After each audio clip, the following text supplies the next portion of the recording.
Iglesia Bautista Misionera de Vista Alegre te invita a este tiempo especial, donde de la mano con Jesús caminaremos hacia sus enseñanzas, las cuales cambiarán nuestras vidas.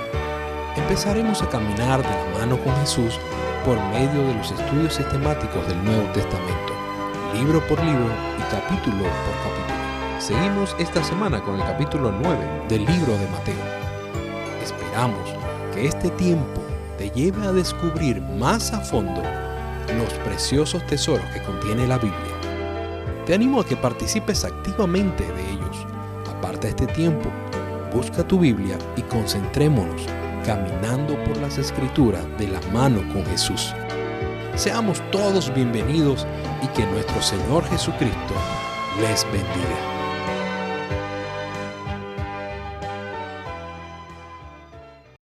Les saludamos desde este espacio de la mano con Jesús, dándole la bienvenida e invitándole a que nos acompañe en el estudio del capítulo 9 del Evangelio de Mateo en su primera parte.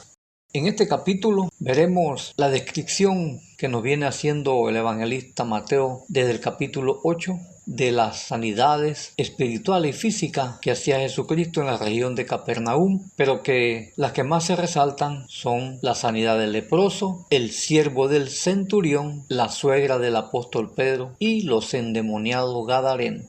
En este primer estudio de este capítulo estaremos observando dos acontecimientos: la sanidad de un paralítico y el llamamiento de Mateo para formar parte de los apóstoles de Jesucristo. Para una mejor comprensión de lo que vamos a observar, es oportuno que nos ubiquemos de forma imaginaria en la región de Capernaum, lugar donde Jesucristo estaba desarrollando su ministerio de sanidad física y espiritual. Capernaum, o ciudad de consuelo, era una ciudad marítima de mucha importancia, ubicada aproximadamente a unos 49 kilómetros al norte de Nazaret, lugar donde había nacido y desarrollado Jesucristo parte de su adolescencia y de su juventud. Esta ciudad de Capernaum, ubicada a orillas del lago de Galilea, algunas veces también llamado el Mar de Galilea, era una ciudad con un importante movimiento comercial, una importante presencia de soldados romanos. Había una oficina para cobrar los tributos o impuestos, oficio al que se dedicaba el apóstol Mateo antes de ser llamado por Jesús para convertirlo en uno de sus apóstoles.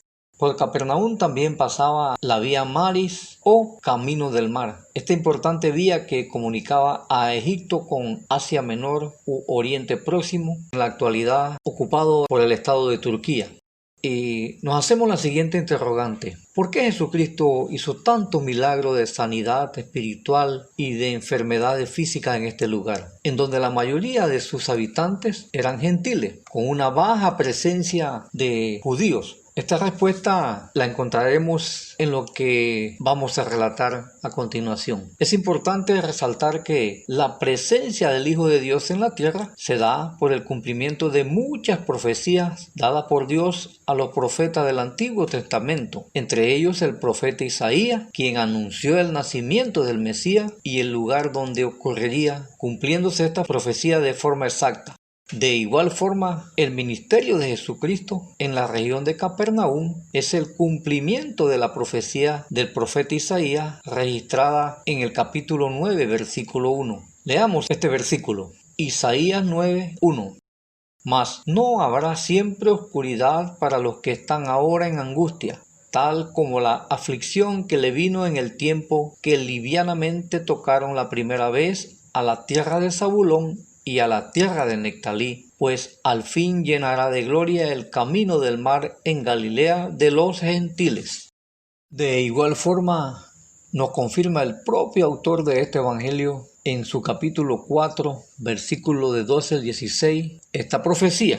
Leamos lo que nos describe Mateo, capítulo 4, versículos 12 al 16. Cuando Jesús oyó que Juan estaba preso, volvió a Galilea, y dejando a Nazaret, vino y habitó en Capernaum, ciudad marítima, en la región de Zabulón y de Nectalí, para que se cumpliese lo dicho por el profeta Isaías cuando dijo: tierra de Zabulón y tierra de Nectalí, camino del mar, al otro lado del Jordán, Galilea de los gentiles. El pueblo asentado en tiniebla vio gran luz, y a los asentados en región de sombra de muerte, luz les resplandeció. Observamos pues que el ministerio de Jesucristo en la región de Capernaum fue el cumplimiento de la profecía confirmada por el evangelista Mateo en el capítulo 4, versículos 12 al 16. Veamos la sanidad del paralítico que nos describe este capítulo 9 del versículo 1 al 8. Leamos. Entonces, entrando Jesús en la barca, pasó al otro lado y vino a su ciudad. Y sucedió que le trajeron a un paralítico tendido sobre una cama. Y, al ver Jesús la fe de ellos, dijo al paralítico: ten ánimo, hijo, tus pecados te son perdonados. Entonces algunos de los escribas decían dentro de sí: este blasfema. Y conociendo Jesús los pensamientos de ellos, dijo: ¿por qué pensáis mal en vuestros corazones? ¿Por qué? ¿Qué es más fácil decir: los pecados te son perdonados, o decir: levántate y anda? Pues para que sepáis que el Hijo del Hombre tiene potestad en la tierra para perdonar pecados. Dice entonces al paralítico: levántate, toma tu cama y vete a tu casa. Entonces él se levantó y se fue a su casa, y la gente al verlo se maravilló y glorificó a Dios, que había dado tal potestad a los hombres. Observemos, en el versículo 1 nos señala que Jesús vino a su ciudad. El maestro se había establecido en Capernaum, tenía su casa en este lugar, como lo expresa el versículo 7 y Marcos 2:1. En el versículo 2 nos indica que le trajeron a un paralítico. Marcos 4:3 nos indica con precisión que eran 4 las personas que habían cargado al paralítico. Es oportuno extraer la profunda enseñanza contenida en el relato del evangelista Mateo. El milagro de sanidad física y espiritual no ocurre por iniciativa o por la fe del paralítico, sino por otras personas. Y el propio Jesús destaca la fe de quienes habían llevado al paralítico a su presencia. Al igual como ocurrió con la sanidad del siervo del centurión, descrita en el capítulo 8. La acción sanadora, restauradora de Jesús se da no por la fe manifestada del paralítico, sino que es por la iniciativa, la fe manifestada por otras personas. Asimismo, hoy en día, muchas personas que por su propia condición espiritual no están en capacidad de acudir a Jesucristo por sus propios medios. Quizás no estén físicamente paralíticos, pero su condición espiritual están atados al pecado, con una ceguera espiritual que les impide reconocer su necesidad y ver el amor y autoridad de Jesucristo para ser perdonados y sanados. Es ahí donde los que hemos tenido el privilegio de conocer a profundidad, experimentar en nuestra propia vida el amor y el poder de Jesucristo, traer a Jesucristo a esas personas para que sus pecados les sean perdonados y rotas las cadenas que los mantienen atados al pecado y a toda clase de enfermedades. La autoridad de Jesús para perdonar pecado y sanar enfermedades fue calificada por los escribas como una blasfemia, un acto irreverente, pues ellos habían sido enseñados conforme al Salmo 103, versículos 2 y 3, que la potestad de perdonar y sanar enfermedades solo le correspondía a Dios. Leamos este Salmo 103, versículos 2 al 3. Bendice, alma mía, a Jehová, y no olvides ninguno de sus beneficios. Él es quien perdona a todas tus iniquidades, el que sana toda tu dolencia. Observemos que Jesús nos enseña que nuestra condición espiritual es más importante que nuestra propia condición física. Él primeramente se ocupa en la sanidad del paralítico de su condición espiritual, diciéndole: tus pecados te son perdonados, y luego se ocupa de su condición física. Al final de esta descripción, en el versículo 8, vemos que la actitud de las otras personas, al contrario de los escribas, fue de glorificar a Dios y reconocer la autoridad de Jesús. En los versículos del 9 al 13, Mateo narra su propia experiencia, su encuentro personal con Jesús. En la introducción del presente estudio habíamos dicho que el evangelista Mateo era un recaudador de impuestos o publicano, como también se les conocía o se les llamaba a quienes se dedicaban a este oficio. Estas personas eran odiadas por los judíos, ya que se les consideraba como traidores por estar al servicio de los romanos y porque este oficio era considerado una fuente de corrupción, ya que cobraban impuestos para el imperio y para su propio beneficio. La mínima actividad de las personas estaban sujetas a impuestos.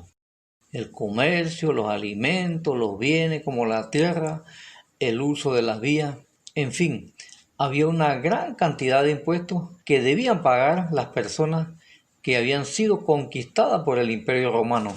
Los que más pagaban impuestos eran los pobres. Esto causaba un profundo rechazo y odio a quienes ejercían esta actividad. En consecuencia, Mateo o Leví, hijo de Alfeo, no estaba exento de esta realidad.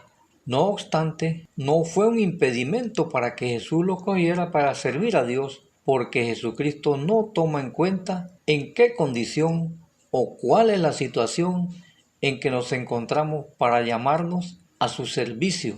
Observemos el llamamiento de Mateo, versículos 9 al 13. Pasando Jesús de allí, vio a un hombre llamado Mateo, que estaba sentado al banco de los tributos públicos, y le dijo: sígueme. Y se levantó y le siguió. Y aconteció que estando él sentado a la mesa en la casa, he aquí que muchos publicanos y pecadores que habían venido se sentaron juntamente a la mesa con Jesús y sus discípulos. Cuando vieron esto, los fariseos dijeron a los discípulos: ¿por qué come vuestro maestro con los publicanos y pecadores? Al oír esto, Jesús les dijo: los sanos no tienen necesidad de médico, sino los enfermos. Id pues y aprended lo que significa: misericordia quiero y no sacrificio, porque no he venido a llamar a justos, sino a pecadores al arrepentimiento. Observamos que en el versículo 9, cuando Mateo fue llamado a seguir a Jesús, no estaba ocioso, no se encontraba sin hacer nada. Él mismo estaba ejercitándose en una actividad y no cualquier actividad. Ya conocemos que los que cobraban impuestos eran despreciados por los judíos, pero el Señor Jesucristo, en su soberanía y plenitud, no tomó en cuenta la situación en que se encontraba la persona a quien Él había escogido para que lo siguiera. Y Mateo no solo respondió al llamado del Maestro, sino que lo celebró con un gran banquete en su casa, en compañía de otras personas y de sus colegas cobradores de impuestos. Esto nos lo describe con mayor precisión Lucas 5, versículo 19. Leamos. Y Leví le hizo gran banquete en su casa, y había mucha compañía de publicanos y de otros que estaban a la mesa con ellos. Vemos que la reacción de los fariseos no fue diferente a la que sintieron cuando Jesús perdonó y sanó al paralítico. En esta oportunidad lo manifiestan públicamente, increpando a los discípulos. El comportamiento, la comunión que tenía Jesús con los pecadores, con mayor reproche hacia los publicanos. Pero, ¿cuál fue la respuesta de Jesús hacia la actitud de los fariseos? Él les hace un llamado a tener misericordia, comparando la situación espiritual de un pecador, de una persona apartada de los propósitos de Dios y que necesita de su gracia sanadora y restauradora, con la de una persona que tiene buena salud, que no necesita un médico, en contraste con la del enfermo que necesita al médico. De inmediato les indica que Él no vino a llamar a justos, sino a los pecadores, al arrepentimiento. Distinguida audiencia, no importa cuál sea tu condición, cuando Jesucristo te llama al arrepentimiento para servirle a Dios, Él no mira, no observa lo que eres o lo que haces. Él te brinda su gracia de amor y misericordia solo porque te ama. Muchas gracias, apreciados amigos y hermanos, Oramos a Dios para que el presente estudio haya sido de su provecho. Bendiciones. Esperamos en Cristo que el estudio que hemos hecho hoy haya sido de bendición para ti y que puedas profundizar en la palabra de Dios de la mano con Jesús. Nuestro próximo encuentro es con el capítulo 9 del libro de Mateo. Estúdialo en la semana antes de llegar el miércoles. Obsérvalo muy bien y por medio de la observación interpreta la palabra de Dios. Aplícala a tu vida. Dios te bendiga.